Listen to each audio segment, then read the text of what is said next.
Na začetku, spoštovani gospod predsednik, spoštovani predstavniki humanitarnih organizacij, spoštovani vsi drugi in seveda spoštovani novinarji. Prav lepo pozdravljeni.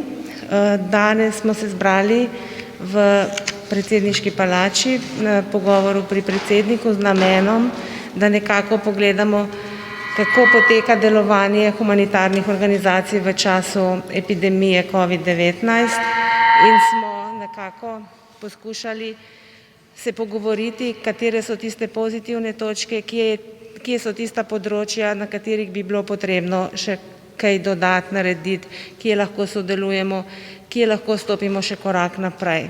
Nekako smo se najbolj posvetili 4 področjem in to so duševno zdravje prebivalcev Slovenije, različnih starostnih skupin, nasilje, ki se predvsem pojavlja v družini in tudi seveda drugje, otrokom in mladostnikom, ki so zelo pomembni za našo družbo, saj velikokrat slišimo pregovor oziroma misel, da na mladih svet stoji in za njih moramo še posebej poskrbeti, da bodo iz te krize išli s čim manj posledicami in seveda, kako poteka naše humanitarno delo v tem času.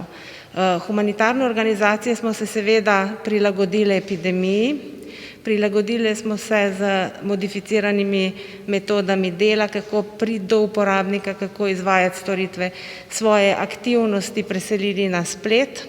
Tako da je prvo sporočilo, ki ga želimo danes sporočiti ljudem, to, da humanitarne organizacije ves čas epidemije aktivno delajo in da niti ena humanitarna organizacija ni prenehala z svojim delovanjem. Res pa je, da so se metode dela oziroma ti stiki z uporabniki prilagodili zdravstveni situaciji in seveda priporočilom in ukrepom Vlade Republike Slovenije in Nacionalnega inštituta za javno zdravje. Če zdaj samo mogoče po teh področjih na kratko se dotaknem, ugotovili smo predvsem in nekako se pogovorili s predsednikom, da je duševno zdravje prebivalcev Slovenije na veliki preizkušnji, da nas skrbi predvsem duševno zdravje otrok, pri katerih zaradi specifičnega življenja v zadnjem letu seveda so razlike v njihovi socializaciji, v stikih z vrstniki in da se tudi že pojavljajo informacije oziroma da otroci in mladostniki poročajo o slabšem duševnem zdravju, kar je velika skrb za vse nas in vemo, da moramo na tem področju biti aktivni, še bolj kot smo do zdaj in poskušati na različne načine pristopati k tem našim otrokom, mladostnikom, ker je tudi njihov dostop do naše pomoči nekako otežen. Šola poteka od doma, doma so pretežno vsi drugi družinski člani in oni težko najdejo ta trenutek, da lahko v miru, v nekem varnem okolju pokličejo in poiščejo pomoč. Kot je kolega iz Zveze prijateljev mladine Slovenije povedal, opažajo zmanjšano število klicev na tom telefon, več prekinjenih klicev, kar kaže tudi na to, da je problematika težav tudi z nasiljem v družini zelo aktualna in pereča v naši družbi in temu se bomo morali še bolj nekako posvetiti. Tudi druge inštitucije so poročale v povečanem nasilju v družini. Vemo, da vse družine ne delujejo po tistih kriterijih, ki bi si vsi želeli, ko bi naredili veliko kljukic, ampak da imajo družine težave s prilagajanjem na nove situacije, da imajo težave pri soočanju z novimi okoliščinami in v tistih družinah je seveda tudi več težav. Zaradi tega sigurno prihodnost prinaša tudi povečano skrb za družine z različnimi aktivnostmi in programi. O otrocih in mladostnikih sem že nekaj povedala in sicer, kar se pa tiče našega dela, bomo pa seveda tudi v prihodnje, tudi ko bo naša država išla iz te zdravstvene krize, aktivno pristopili k temu, da nudimo pomoč vsem uporabnikom, ki se bojo obrnili k nam po pomoč. Zavedamo se, da bomo takrat preobremenjeni, o tem smo se tudi pogovarjali s predsednikom, kako bi lahko takrat pravzaprav našli oziroma že zdaj iskali neke rešitve, da bi tudi delo vseh zaposlenih in prostovoljcev v humanitarnih organizacijah potekalo tako, da ne bi potem dolgoročno pustilo posledice pri njih in bi imeli potem zaradi tega tudi težave v humanitarnih organizacijah. Vsekakor menimo, da je povezovanje med našimi organizacijami izjemno pomembno in tako lahko iščemo tudi neke notranje vire, na katere se lahko zanesemo in nekako lažje izidemo iz te cele situacije.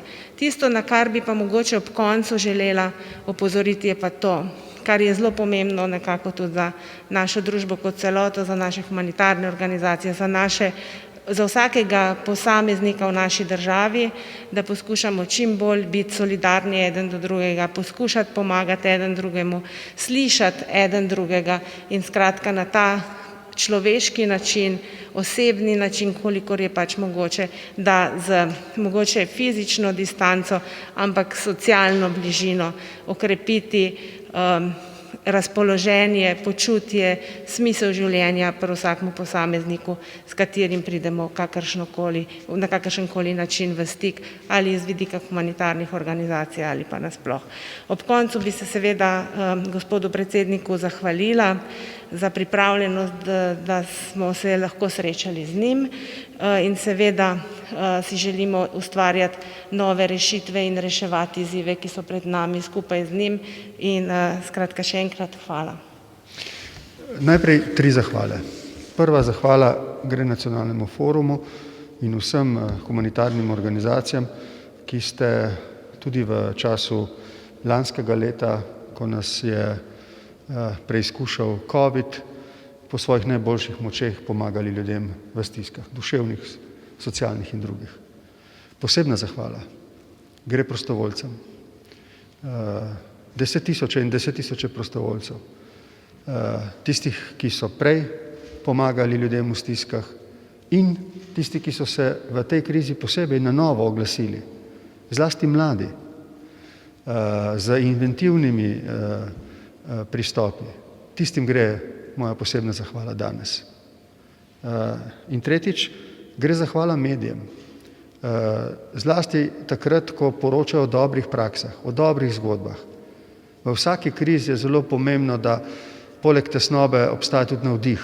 Vse dobre zgodbe, dobre prakse spodbujajo druge, navdihujejo druge, da se pridružijo plemenitim ravnanjem. Vedno so tesnobe, so stiske, je tudi nestrpnost, ampak če ljudje vidijo vzore v strpnem ravnanju, spoštljivem, v solidarnosti, jih to povleče. V tem smislu sem te 3 zahvale izrekel zelo iskreno. Jaz se z Nacionalnim forumom dobivam vsako leto, tradicionalno. Spomnim se prvega našega srečanja, to je bilo leta 2013, potem, ko smo tisto najbolj surovo obdobje finančne krize preživeli. In kaj smo ugotovili takrat in kaj ugotavljamo danes kot neko paralelno izkušnjo? Da v času same krize, tako takrat finančne kot tokrat zdravstvene, stiske seveda so in se povečujejo, to da največji problem tudi za humanitarne organizacije nastane po koncu same zdravstvene krize, takrat po koncu finančne krize. Če smo lahko lansko leto za humanitarne organizacije ocenili, da delajo v nekih izrednih razmerah, te izredne razmere ne bodo nič drugačne po koncu same zdravstvene krize in ker smo leta 2014 se dobro dogovorili, da se na ravni Nacionalnega foruma pripravi memorandum o nasvetih, pričakovanjih humanitarnih organizacij do pomoči države, da bi te opravljale svoje delo še bolj plemenito in uspešno, smo se dogovorili tudi letos, da bomo pripravili memorandum, ki ga bom, tako kot sem bil to storil v letu 2013, dal pristojnim v vladi in predsedniku vlade, odborom v državnem zboru in predsedniku državnega zbora, zato da bi naslovili nekatere probleme in leta 2014 se to obrestovalo. Torej, problemi šele nekateri prihajajo in se ne smemo prepustiti iluziji, da je s koncem zdravstvene krize konec tudi krize. Socialne, duševne in druge stiske prihajajo. Jaz sem leta 2013 vprašal humanitarne organizacije, koliko ljudem so pomagale. Takrat je bil osupljiv podatek, ki je zelo vznemiril javnost, bil je prvič posredovan. 774 tisoč ljudi je takrat v letu 2012 prosilo za pomoč. Seveda nekateri večkrat, zato je ta podatek toliko bolj osupljiv, vendar to kaže na to, koliko solidarnosti in človeške dobrote je v Sloveniji, da se odpravljajo stiske. Seveda pa, tukaj moram reči, vse breme stisk ni mogoče prevaliti na breme humanitarnih organizacij.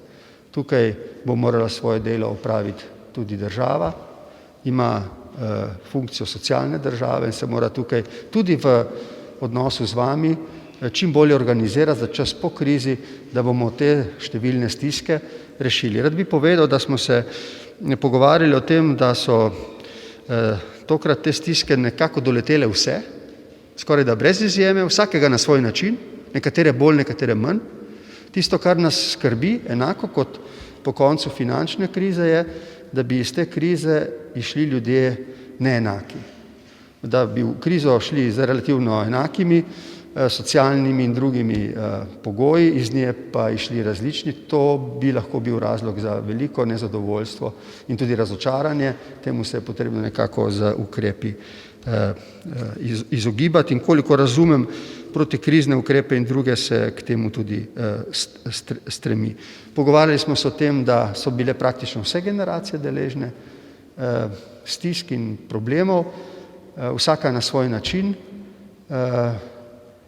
Do vsake bo treba tudi zdaj po času krize pristopiti na primeren način, ampak zdi se mi, da imajo, in to je moja zadnja ocena, v Nacionalnem forumu humanitarnih organizacij toliko izkušenj, toliko znanja, toliko prostovoljcev in nazadnje seveda toliko solidarnosti, da bomo tudi te probleme zmogli in se vam zato ob tej priložnosti še enkrat na koncu zahvaljujem.